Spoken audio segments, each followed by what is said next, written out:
எல்லா தடவை நம்ம சொல்றதுதான் நான் இனிமேல் புக் வாங்க மாட்டேன் அப்படின்னு சொல்லிட்டு. பரவாயில்ல, நான் இந்த தடவைலாம் இனிமேல் நான் புக் வாங்க மாட்டேன்னு நான் எப்பயுமே சொல்ல மாட்டேன். ஏன்னா நான் வாங்கிட்டு தான் இருக்க போறேன், ஒரு பக்கம் படிச்சுட்டு தான் இருக்க போறேன். ஒவ்வொரு பார்சலா நான் ஓபன் பண்ண ஆரம்பிக்கிறேன். ஃபர்ஸ்ட் ஓபன் பண்ணிடலாம். ஃபர்ஸ்ட் எடுத்தோடனே எனக்கு ரொம்ப பிடிச்ச புக் இது வைல்ட் டாக் ஷோ. இது படிக்காமலே எனக்கு பிடிக்கும்னு சொல்றேன். ஏன்னா it's set in Antarctica. So அண்டார்டிகால செட் பண்ண கதைன்னு நான் கேள்விப்பட்டேன். இந்த புக் எங்கேயுமே கிடைக்கல நான் தேடும்போது. அண்ட் அமேசான்ல ஒரே ஒரு செல்லர் கிட்ட தான் இருந்தது. நான் கூட பைரேட்டட் காப்பி எதுவும் கொடுத்துருவாங்களோன்னு நினைச்சேன். பட் ரொம்பவே ஈஸியா ஒரு மாதிரி அண்ட் ரைட்டர் அழகா எழுதிருக்காங்க அந்த கதைய அப்படின்ட்டு நான் நிறைய கேள்விப்பட்டேன். ஸோ எனக்கு எப்படின்னா இந்த புக் வாங்குறேன் அப்படின்னா அதை பத்தி ஃபுல் டீடைல், இதுல என்ன நடக்குது அப்படின்றது எதுவுமே நான் ஃபுல்லா பார்க்க மாட்டேன். ஏன்னா அது வாய்ஸ் ரீடிங் எக்ஸ்பீரியன்ஸ் அப்படின்னு நான் நினைக்கிறேன். அதோட ஒன்லைன் தெரிஞ்சா போதும், அது நமக்கு பிடிக்குதா பிடிக்கலையா அப்படிங்கறத நானே டிசைட் பண்ணிடுவேன். அண்ட் சம்டைம்ஸ் கவரை பார்த்து கூட வாங்குவேன். நிறைய தடவை கவரை பார்த்து வாங்கி அந்த புக் நல்லாவும் அமைஞ்சிருக்கு. ஓகே, இது ரெபேக்கா ராஸ் அவங்களோட டிவைன் ரைவல்ஸ். இது ஒரு டுவாலஜி. இது ஃபேண்டசி பட் லவ் ஸ்டோரின்னு நினைக்கிறேன். 2023ல பப்ளிஷ் பண்ண புக். ரைவல்ஸ், அதாவது எனிமீஸ் டு லவர்ஸ் அந்த ட்ரோப்ல இருக்க போது. ஃபர்ஸ்ட் பார்ட் மட்டும் தான் வாங்கியிருக்கேன். படிச்சுட்டு நல்லா இருந்ததுன்னா செகண்ட் பார்ட்டும் சீக்கிரம் வாங்கி படிக்கலாம். அண்ட் வீக்கெண்ட் இது ரொம்ப அடிக்டிவா இருந்தது அப்படிங்கிற மாதிரி இதை ரீட் பண்ணவங்களா கண்டிப்பா படிக்க வேண்டிய புக் அப்படின்ட்டு ரெக்கமெண்ட் பண்ணியிருந்தாங்க. அண்ட் குறிப்பா சொல்ல போனோம்னா ஜாக் எட்வர்ட்ஸ் அவங்க படிச்சுட்டு நல்லா இருந்தது அப்படின்னு சொல்லியிருந்தாங்க. அதனால இது விஷயத்துல வச்சிருந்தேன். அண்ட் அமேசான் அந்த ஃப்ரீடம் சேல்ல கொஞ்சம் பிரைஸ் டிராப் ஆனதுனால கொஞ்சம் நான் இதெல்லாம் வாங்கியிருக்கேன். இது ஒரு புக்குக்கு எதுக்கு இவ்வளவு பெரிய கவர்? 3 days in June. இது கவர், இந்த ஆர்ட் பாருங்க அழகா இருக்குல்ல. வா, சோ இது ஒரு ஃபேமிலி ஸ்டோரி தான். இது 160 பேஜஸ் தான் இருக்கு, ரொம்ப குட்டி. ஸோ ரொம்ப அழகா வேற இருக்கு. அண்ட் எனக்கு ஃபேமிலி அதை சுத்தி நடக்கிற கதைகளும் ரொம்ப பிடிக்கும். முதல்ல ஒரு புக்கோட ரேட்டை பாத்தீங்கன்னா 100 to 200 அவ்வளவுதான் இருக்கும். எனக்கு இந்த 60 rupeesக்குலாம் புக் வாங்கின ஞாபகம் எல்லாம் இருக்கு. இந்த கப்கா அந்த ஷோரு அந்த மாதிரி புக்ஸ் எல்லாம் 2019 அந்த 18 அந்த டைத்துல சொல்றேன். அப்பெல்லாம் இந்த மாதிரி பிக் பில்லியன் டேஸ், இந்த பிளிப்கார்ட் சேல், இந்த அமேசான் சேல் எல்லாம் புக்ஸ் அவ்வளவு சீப்பான ரேட்ல கிடைக்கும். இப்போ ரொம்ப இதுவே இன்னும் போக போக புக்கோட ரேட் ஏறதான் செய்யும். அது ஒரு ரீசன் அப்படின்னு சொல்லலாம். ஏன்னா இப்ப நான் ஃபீல் பண்றேன், ஏன் அப்பவே நான் எல்லாம் புக் வாங்காம விட்டுட்டேன் அப்படின்னு சொல்லிட்டு. ஸோ இது என்னோட ஃபேவரட் ஆத்தரோட புக், கெட்சு அவங்களோட ஸ்ட்ரேஞ்ச் ஹவுசஸ். நான் ஏற்கனவே ஸ்ட்ரேஞ்ச் பில்டிங்ஸ் வாங்கிட்டேன், தேர்ட் இது. ஆனா இந்த ஆர்டர்ல படிச்சாதான், இந்த ஹவுசஸ படிச்சுட்டு அதுக்கப்புறம் இந்த ஸ்ட்ரேஞ்ச் பில்டிங்ஸ் போனாதான் கரெக்டா இருக்கும் அப்படின்ட்டு நிறைய பேர் சொல்லியிருந்தாங்க. இது பாத்தீங்கன்னா நிறைய பிக்டோரியல் இதெல்லாம் இருக்கும். நம்மளே படிக்கிறப்ப அந்த இதை சால்வ் பண்ற மாதிரி இருக்கும். அண்ட் இவரோட ஃபோர்த் புக் வரப்போகுது நெக்ஸ்ட் இயர், ஸ்ட்ரேஞ்ச் மேப்ஸ் அப்படின்னு சொல்லிட்டு. So excited. இவங்க பொண்ணுங்கிற மாதிரி நிறைய பேர் சொல்றாங்க. இவரை பத்தி இவங்க ஃபேஸ் இன்னும் ரிவீல் பண்ணல. அண்ட் ஒரு இன்ஸ்டாகிராம் அக்கௌண்ட் மட்டும் வச்சிருக்காங்க. அண்ட் இன்டர்வியூஸும் கொடுத்துருக்காங்க. இப்போ அவங்களோட இன்டர்வியூவை பார்த்துட்டு எல்லாரும் கண்டிப்பா இது பொண்ணாதான் இருக்கும் அப்படின்னு சொல்லியிருக்காங்க. அதாவது இந்த ஜாப்பனீஸ் மர்டர் மிஸ்ட்ரி அதுலலாம், அந்த மிஸ்ட்ரி சீரீஸ்ல எல்லாம் பாத்தீங்கன்னா ஒரு பரபரப்பரான்னு இருக்கும். நமக்கு பயமா இருக்கும், திக்கு திக்கு திக்குன்னு இருக்கும்.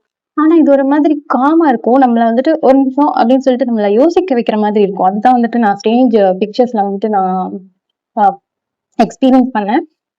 உங்களுக்கு மனுஷங்க மேல அவ்வளவு எம்பத்தி வரும் அந்த கதையை படிச்சதுக்கு அப்புறம்.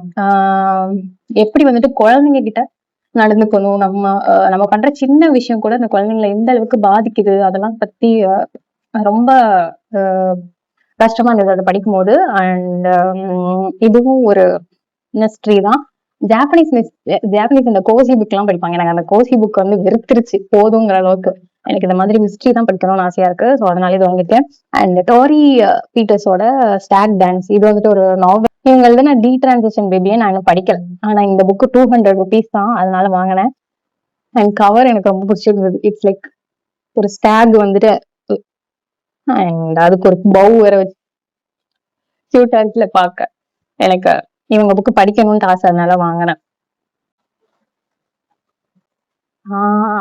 Okay okay. இந்த ரெண்டு த்ரில்லர் நான் நிறைய இன்ஸ்டாகிராம்ல பார்த்தேன். ரீசா ஜுவல் அவங்க புக் ஒண்ணு படிச்சேன். ஃபேமிலி அப்சர்ஸ் அது பயங்கரமா இருந்தது. அண்ட் அவங்களோட none of this is true அதுவும் படிக்கணும்னு ஆசை. அது வாங்கலாம்னு நினைச்சேன், சரி வாங்கல. அது போக இந்த 2 புக் வந்துட்டு நான் கேள்விப்பட்டேன் இது என்ன கதை அப்படின்ட்டு. அதுக்கப்புறம் சரி வாங்கிடுவோம் அப்படின்ட்டு வாங்கினேன். ஃபர்ஸ்ட் வந்துட்டு த ஒன்லி ஒன் லெஃப்ட். இந்த ஆத்தர் வந்து அவ்வளவு அருமையா கதை சொல்லுவாரு அப்படின்ட்டு, அவரோட ரைட்டிங் ரொம்பவே நல்லா இருக்கும் அப்படின்னு சொல்லிட்டு இந்த புக்கை படிச்சுட்டு நிறைய பேர் இவரோட எல்லா புக்ஸையும் வாங்கி படிக்கணும் அப்படின்னு. இது போக 6 புக்ஸ் எழுதியிருக்காரு. சோ இது முடிச்சதுமே எல்லாரும் இவரோட புக்ஸ் எல்லாம் என்ன வாங்கி படிக்கணும் அப்படிங்கிற அளவுக்கு எல்லாரும் சொல்லிட்டு இருந்தாங்க. அவ்வளவு அருமையா இருந்தது அப்படின்ட்டு. அண்ட் இதோட கவரே பாத்தீங்கன்னா பயங்கரமா இருக்கும். நல்லா இருக்குல்ல. அண்ட் நெக்ஸ்ட் வந்துட்டு தட்ஸ் நாட் மை நேம். இது வந்துட்டு இது ஒரு பொண்ணு அவ ஐடென்டிட்டி மறைச்சு வாழ்றான்னு நினைக்கிறேன். I don't know. அப்படிதான் நான் பார்த்தேன். With no memory. அவங்களே மறந்துடுறாங்க என்ன ஆச்சு அவங்களுக்கு அப்படின்ட்டு. ரொம்ப த்ரில்லர் படிக்கும் போது அந்த ரீடிங் ஸ்லம்ப் வந்து போகும். எப்படி என்னால நிறைய புக் படிக்க முடியுதுன்னா அந்த வெரைட்டி தான். சம்டைம்ஸ் இந்த கிராஃபிக் நாவல் எடுத்து படிப்பேன். அதெல்லாம் படிக்கிறதுக்கு ரொம்பவே ஈஸியா இருக்கும். கவாய் புக் ஸ்டோர்ல இருந்து இந்த புக் வாங்கியிருக்கேன். இவங்க வந்துட்டு இவங்க கிட்ட பிடிச்சது என்னன்னா நீட்டா பேக் பண்ணி தருவாங்க. கூட புக் மார்க் ஸ்டிக்கர்ஸ் எல்லாம் கொடுப்பாங்க. அழகா பேக் பண்ணிருக்காங்க. இது பெயிண்டிங்ஸ் எல்லாம் இருக்கு பாருங்களேன். புக் மார்க் அழகா இருக்கு. போக ஒரு தேங்க்யூ கார்டு. புக் நான் எங்கேயுமே பார்க்கலன்னா யாருமே ரீட் பண்ணி பார்க்கல. அதனாலவே நான் மெயினா வாங்கினேன். வந்துட்டு டெபியூ ஃபிக்ஷன் பிரைஸ் வாங்கியிருக்கு. வாட்டர் ஸ்டோன்ஸ் அந்த புக் ஸ்டோர் இருக்காங்கல்ல, அவங்க இது வச்சிருக்காங்க போல. Waterstones debut fiction prize வாங்கியிருக்கு இந்த புக்கு. அந்த ஆர்டிஸ்ட் அப்படின்ட்டு லூசி ஸ்டீவ் 1920 செட் பண்ண கதை. புக்ஸ் வாங்குறத நிப்பாட்டாதீங்க, புக்ஸ் படிக்கிறத நிப்பாட்டாதீங்க மெயின்லி. அண்ட் நீங்க வாங்கிதான் படிக்கணும் இல்ல, லைப்ரரி யூஸ் பண்ணலாம். இல்ல உங்க ஃப்ரெண்ட்ஸ் யாராவது ரீடர்ஸ் இருக்காங்கன்னா அவங்க கிட்ட வாங்கி படிக்கலாம். ரீடிங் வந்து ஸ்டார்ட் பண்றது ரொம்ப ஈஸி தான். அதாவது ஒன்ஸ் ஸ்டார்ட் பண்ணிட்டீங்கன்னா அதுல இருந்து வெளியே வர முடியாது. அதுவே ஒரு அடிக்ஷன் மாதிரி ஆயிடும். அண்ட் உங்களை சுத்தி இருக்கிறவங்களும் அந்த ரீட் பண்ண ஆரம்பிப்பாங்க. நிறைய புக்ஸை பத்தி பேசுங்க. கிரிட்டிக்கல் திங்கிங் அப்படிங்கிற ஒன்னே இப்ப இல்லாம போயிருமோன்னு அவ்வளவு பயமா இருக்கு. ஏன்னா எதுக்கெடுத்தாலும் ஏஐ யூஸ் பண்றாங்க எல்லாரும். I am against this use of AI. என்ன சொல்றேன்னா ஒரு காலத்துல இந்த வாட்ஸ்அப்ல கூட சில பேர்லாம் டிபி வைக்க மாட்டாங்க. ஏன்னா யாராவது வந்து எடுத்து நம்ம போட்டோ எடுத்து மிஸ்யூஸ் பண்ணிடுவாங்க அப்படின்னு சொல்லிட்டு. அப்படிப்பட்டவங்க கூட இப்ப ஏஐ கிட்ட தைரியமா அவங்க போட்டோ கொடுக்கறது, அவங்க குழந்தையோட போட்டோ கொடுக்கறது. அதாவது ஒரு பிரைவேட் அக்கௌண்ட் 100 ஃபாலோவர்ஸ் தான் இருக்காங்கன்னு வைங்க. அவங்க வந்துட்டு குழந்தையோட போட்டோவை வந்து ஸ்டேட்டஸ்ல வைக்கிறதுக்கு யோசிக்கிறாங்க. அதை வச்சுட்டு ஒரு ஹார்ட்டை போட்டுக்கிறது இல்ல ஏதாவது எமோஜி போட்டுக்கிறது. அதே பேரண்ட் ஏஐ ஜென்ரேட்டட் ஏஐ கிட்ட குழந்தையோட போட்டோவை கொடுத்து ஏதாவது ஜென்ரேட் பண்ண சொல்லி அதை வைக்கிறாங்க பெருமைக்கு. எனக்கு புரியல. ஏஐ கிட்ட வந்து நீங்க ஒவ்வொரு தடவையும் போட்டோ அப்லோட் பண்ணும்போது அதுகிட்ட நீங்க கன்செப்ட் கொடுக்குறீங்க, இதை எதுக்கு வேணாலும் நீ யூஸ் பண்ணிக்கோ அப்படின்னு சொல்லிட்டு. இப்ப யாராவது ஒருத்தர் ஏதாவது ஒரு குழந்தை போட்டோ ஜென்ரேட் பண்ணணும்னா கூட உங்க குழந்தை போட்டோ போயிடும், எதுக்குனாலும் போயிடும். ஸோ யூஸ் ஏஐ வைஸ்லி, அவ்வளவுதான் நான் சொல்வேன். இப்ப ஏஐ வந்து மனுஷனோட வேலையை வந்துட்டு சுலபமாக்குறேன்னு சொல்லிட்டுதான் வந்துச்சு. ஆனா இப்ப பாத்தீங்கன்னா மனுஷனோட மூளைக்கே அது என்ன சொல்றது, இந்த சின்ன சின்ன விஷயம் யோசிக்கிறது. ஒரு ஃப்ரெண்டுகிட்ட கேட்டா கூட தெரியும் இந்த மாதிரி சின்ன சின்ன விஷயம். ஆனா அப்படி கேட்க மாட்டாங்க, ஏஐ கிட்ட போய் கேட்பாங்க. அன்னைக்கு ஒரு நாள் ட்ரெயின்ல எனக்கு பக்கத்துல வந்துட்டு இருந்தாங்க. ஒரு அந்த ஐஆர்சிடிசில வச்சுட்டு போறாங்க சப்ஜி பராத்தே அப்படின்ட்டு. சப்ஜினா என்ன அப்படின்ட்டு சாட்ஜிபிடி கேட்கறாங்க. அது அந்த பையாவே கூப்பிட்டு சப்ஜி என்னன்னு கேட்டிருக்கலாம், இல்ல பக்கத்துல உங்கள்கிட்ட கேட்டிருக்கலாம். எனக்கு அப்படி இருந்தது. எல்லாத்துக்குமே சாட்ஜிபிடி தான். இன்னொன்னு என்னன்னா அந்த சாட்ஜிபிடி யூஸ் பண்றது ஒரு பெருமையா வர நினைச்சுக்காங்க, ஒரு ஃபிளெக்ஸ் மாதிரி. என்ன சொல்றதுனே தெரியல. சோ ரீட் ரைட் இது ரெண்டையுமே விட்டுறாதீங்க. என்னதான் அந்த டைப் பண்றீங்க, உங்களோட தாட்ஸ் எல்லாம் சும்மா ஒரு நோட்ஸ் ஆப்ல போட்டு வைக்கிறீங்கனாலும் எழுதுங்க, பேனாவை எடுத்து எழுதுங்க. நம்ம மனுஷங்களோட அந்த மிருகங்களுக்கும் நமக்கும் இருக்கிற அந்த வித்தியாசமே நம்ம கிட்ட இருக்கிற அந்த பகுத்தறிவு, அந்த யோசிக்கிறது, கிரிட்டிக்கல் திங்கிங், ஒன்னொன்னு எது நல்லது கெட்டதுன்னு ஆராயறது. அண்ட் கொஞ்சமாவது மூளையை யூஸ் பண்ணுங்க. எல்லாத்துக்கும் சாட்ஜிபிடி கிட்ட கேட்காது. புக்கை படிங்க, டிக்ஷனரியில பாருங்க, இல்ல அட்லீஸ்ட் கூகுள் சர்ச்ல விட சும்மா பாருங்க. நீங்க வந்து கூகுள் சர்ச் பண்ணாலே கீழே ஜென்ரேட் இது வருதுன்னா ஹைஃபன் ஏஐ போட்டுக்கோங்க உங்க சர்ச் பின்னாடி. அப்படின்னா அந்த ஏஐ வந்து வராது. எல்லா ஆப்லயும் ஏஐ வந்துருச்சு இப்போ. என்னால முடிஞ்ச அளவுக்கு அவாய்ட் பண்ணுங்க. கிரியேட்டிவ் ப்ராசஸ்க்கு ஏஐ யூஸ் பண்ணாதீங்க. சுத்தி இருக்கவங்ககிட்ட நான் தான் சொல்லிட்டு இருக்கேன்.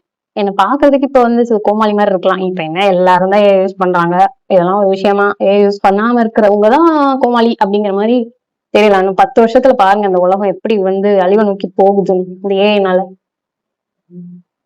குழம்பு விட்டுட்டாங்க. சரி, ஓகே. இதுதான் நான் வாங்கின புக்ஸ். நான் புக் படிக்கிறத நிப்பாட்ட மாட்டேன், புக் வாங்குறதை நிப்பாட்ட மாட்டேன். தேங்க்யூ ஃபார் வாட்சிங். பாய்.